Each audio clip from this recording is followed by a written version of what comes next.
मेरे बेटे के कातिल हैं वो पकड़े जाएं, वो काउंटर किए जाएं। इसे शासन और प्रशासन दोनों मिलकर के इनका इनकाउंटर करे, खत्म करे कम से मुझे न्याय चाहिए। मैं ये चाहती हूँ कि माननीय मुख्यमंत्री जी मुझे न्याय दिलाएं।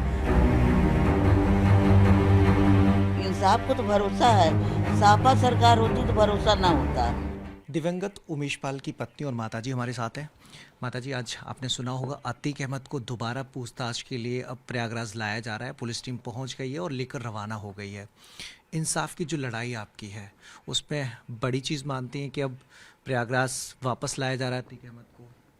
देखिए बेटा, अब अगर अतीक अहमद को प्रयागराज लाया जा रहा है तो किस लिए उसको यहाँ ले बुलाए हैं, अब ये तो सरकार समझ सकती है मुख्यमंत्री जी। अब ये एक साथ उससे पूछताछ क्या होना है, लेकिन ये तो हमें पता नहीं। भाई ले आ रहे हैं तो कि कानूनी कार्रवाई से ले आ रहे हैं तो उससे पूछताछ करें। अब ये है कि उसके जो मेरे बेटे के कातिल हैं जो सामने सीसी कैमरे में दिखाई दे रहे हैं वो तो सब फरार हैं। तो भाई वो उसके गुंडे हैं, उसका बेटा है, वो कबूले कि कहाँ भागे कहाँ हैं। और ये मेरा निवेदन है कि इससे कड़ी से कड़ी कार्रवाई अतीक के अशरफ के साथ की जाए। अतीक को चूंकि यहाँ पे लाएंगे तो उससे पूछताछ होगी, तो अतीक को पता है कि असद का ठिकाना कहाँ हो सकता है, शाइस्ता परवीन कहाँ हो सकती है, बाकी गुर्गे कहाँ हो सकते हैं। देखिए, ये तो उन्हीं के घर के बेटे, उन्हीं के घर के परिवार हैं, इनको एक एक चीज़ पता है। अब ये कबूलें ना कबूलें, ये तो हमेशा जो बात सच रहेगी उसको कहेंगे मेरे ऊपर झूठा कलंक लग रहा है। तो इसलिए तो अब उनसे पुलिस तो पूछताछ करेगी या उससे ऊंचे अधिकारी पूछताछ करेंगे। वो अपने स्तर से उससे पूछेंगे वो क्या बताता क्या नहीं बताता। लेकिन मेरा यही है कि उससे कड़ी से कड़ी कार्रवाई करके उससे पूछें। बाद में जो मेरे बेटे के कातिल हैं वो पकड़े जाएं, वो काउंटर किए जाएं।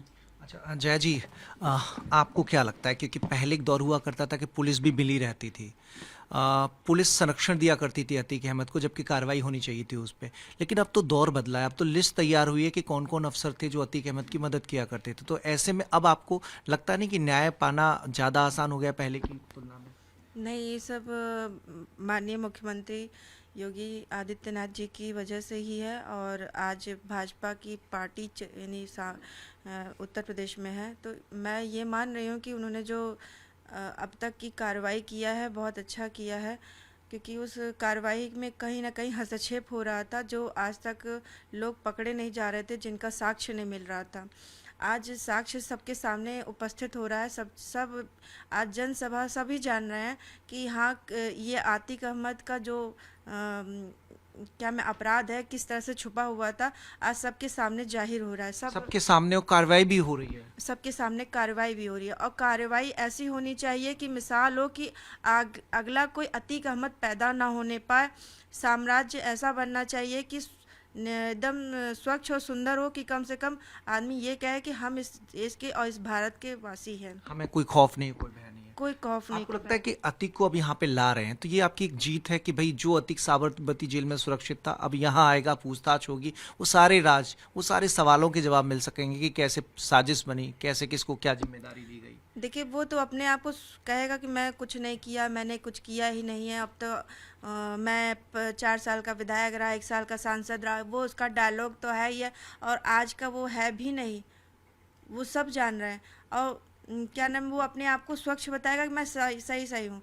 लेकिन मैं ये जान रही हूँ कि मेरे आदमी की हत्या कराई है इन्होंने, और इसके साथ जो आज तक की फाइलें दबी हुई थी, जो 140 104 मुकदमे या 100 150 इनके पास मुकदमे हैं, जो कुछ भी है वो खुल करके सामने आए। उनमें स्वयं पता चलेगा कि ये कितना बड़ा आतंकी है, इसने कितना बड़ा आतंक फैलाया है कि आज ये सबके नाक के नीचे जो है घुसा हुआ है और ये बाहर नहीं हो रहा। इसे शासन और प्रशासन दोनों मिलकर के इनका इनकाउंटर करे, ख़त्म करे, कम से कम इनका साम्राज्य ख़त्म होगा, तभी आदमी स्वच्छता से घूम सकेगा। भरोसा तो बड़ा होगा आपका इस कार्रवाई से जो पुलिस की अब हो रही है कार्रवाई। ये कार्रवाई पहले भी हुआ करती थी और दूसरी कार्रवाई अब हो रही है।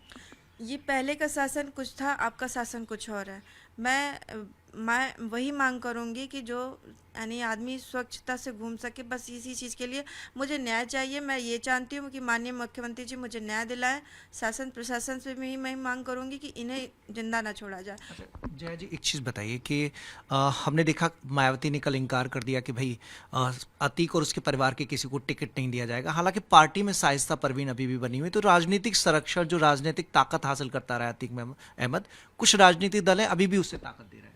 उनसे कुछ कहना चाहेंगे, अपील करना चाहेंगे बहन जी से? जी हाँ, कल मैंने बाइट दिया था, मैंने कहा भी था कि मुझे शाइस्ता परवीन को टिकट ना मिला, उनको बहुत अच्छी बात है, मैं उनका धन्यवाद करूंगी। लेकिन मैं ये भी मांग करूंगी कि उन्हें पार्टी से उनके परिवार के किसी सदस्य को टिकट भी ना दे और ना ही उन्हें इस जगह पे अपने मतलब उनको रखा भी ना जाए, उनको निष्कासित किया जाए कि कम से कम वो कहीं के नहीं रहेंगे, ना दीन के रहेंगे ना धर्म के रहेंगे। कम से कम उन्हें ज़मीन का एहसास होगा कि किसी का जीवन क्या होता है। आज वो जो है अगर सड़क पे रहेंगे तभी समझ पाएंगे कि हाँ, जो सड़क पे चलने वाले हैं वो भी किस तरह के हैं। तो इनको हर जगह से अगर धुतकारा जाएगा तभी इनका खात्मा हो सकता है। अच्छा जया जी, एक कुछ लोग मांग कर रहे हैं, प्रयागराज के लोग हैं कि आपको महापौर पद का प्रत्याशी बनाया जाना चाहिए, बीजेपी को विचार करना चाहिए।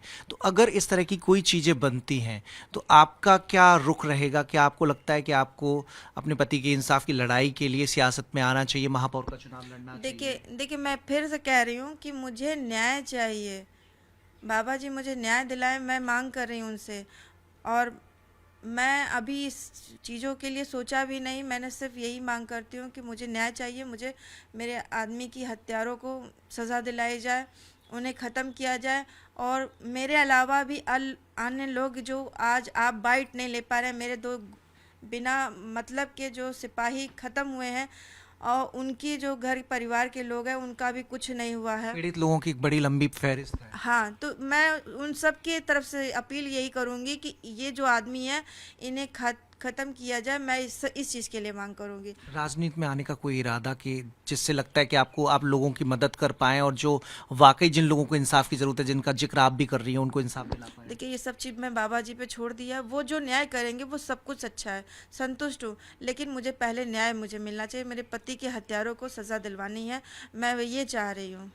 मुझे जो है अपना जो सदन में उन्होंने वाक्य कहा है वो चीज़ जो सारी समाज ने सुना है कि मैं माफियाओं को मिट्टी में ला दूंगा, तो रियल में करके वो दिखाएं कि हाँ, अतीक अहमद का साम्राज्य ख़त्म हुआ। मैं यही चाह रही हूँ। अच्छा माता जी, एक आखिरी सवाल आपसे भी, ये जो मंत्री कहते थे कि गाड़ी पलट जाएगी, विकास दुबे की गाड़ी पलटी, पिछली बार सुरक्षित आ गया था, सुरक्षित चला गया था, कुछ कहना चाहेंगी आप? देखिए अब ये तो शासन के ऊपर है। जब उसके ऊपर इतनी सुरक्षा लगी हुई थी, सुरक्षा के साथ आया और सुरक्षा के साथ उसको फिर वहाँ भेज दिए। आप पूछताछ के लिए ले आ रहे हैं। जो जजमेंट हुआ मेरे 16-17 साल के बेटे के परिश्रम में, तो वही हमने सुना कि उसकी उम्र कैद हुआ। लेकिन यह है कि अब आगे शासन क्या कर रही, मुख्यमंत्री जी उसको लाएंगे, पूछताछ करेंगे, जो दंड होगा वो देंगे, वो भोगेगा। सियासी जो संरक्षण मिल रहा है आपको, आप अपील करेंगी बहन जी से? सियासी संरक्षण जब इतना बड़ा, बार बार आप लोग वही पूछ रहे हैं, जब इतना बड़ा उसका सम्राट है, उसके ऊपर एक से कुछ अधिकारी मिले हुए हैं, राजनीतिक मिले हुए हैं, तो उसके पास तो इतना था समुद्र की तरह पैसा है कि वो सबको खरीद लेता है। तो जब जेल में कितने लोग का ट्रांसफ़र हुआ है, तो बार बार वही पूछ रहे हैं आप। भाई उसके अंदर इतनी ताकत है कि वो अपने आप को एक मुख्यमंत्री लगा रहा था कि मैं एक मुख्यमंत्री हूँ, मेरे आगे कोई नहीं है। तो उसको लाने और ले जाने के लिए तो शासन इंतजाम चलाएगी। बाकी जो गुनाहों का सज़ा है वो तो सज़ा उसको मिलनी है। हम चिल्लाएंगे कि उसको फांसी हो जाए, उसको काउंटर हो जाए। मेरे कहने से मैं चिल्ला रही हूँ, लेकिन जो शासन करेगा वही होगा। तो आपको डर नहीं लग रहा कि कोई जो शासन, जब आप कह रही हैं कि इतना ताकतवर है, तो वो इंसाफ की जो राह है, जो मांगे, मैं पहले भी मुझे डर लग रहा था, लेकिन मेरा बेटा शेर था, 17 साल लड़ा है, और आज भी मुझे डर लग रहा है। लेकिन जब तक सुरक्षा लगी हुई है, ये मेरे जीवन भर सुरक्षा नहीं रहेगी। नहीं, भरोसा मतलब ये है कि वो भरोसा है इंसाफ का अब आपको? इंसाफ को तो भरोसा है। सापा सरकार होती तो भरोसा ना होता, इसलिए कि अतीक को पालने वाला, रखने वाला सापा सरकार का मुलायम सिंह था।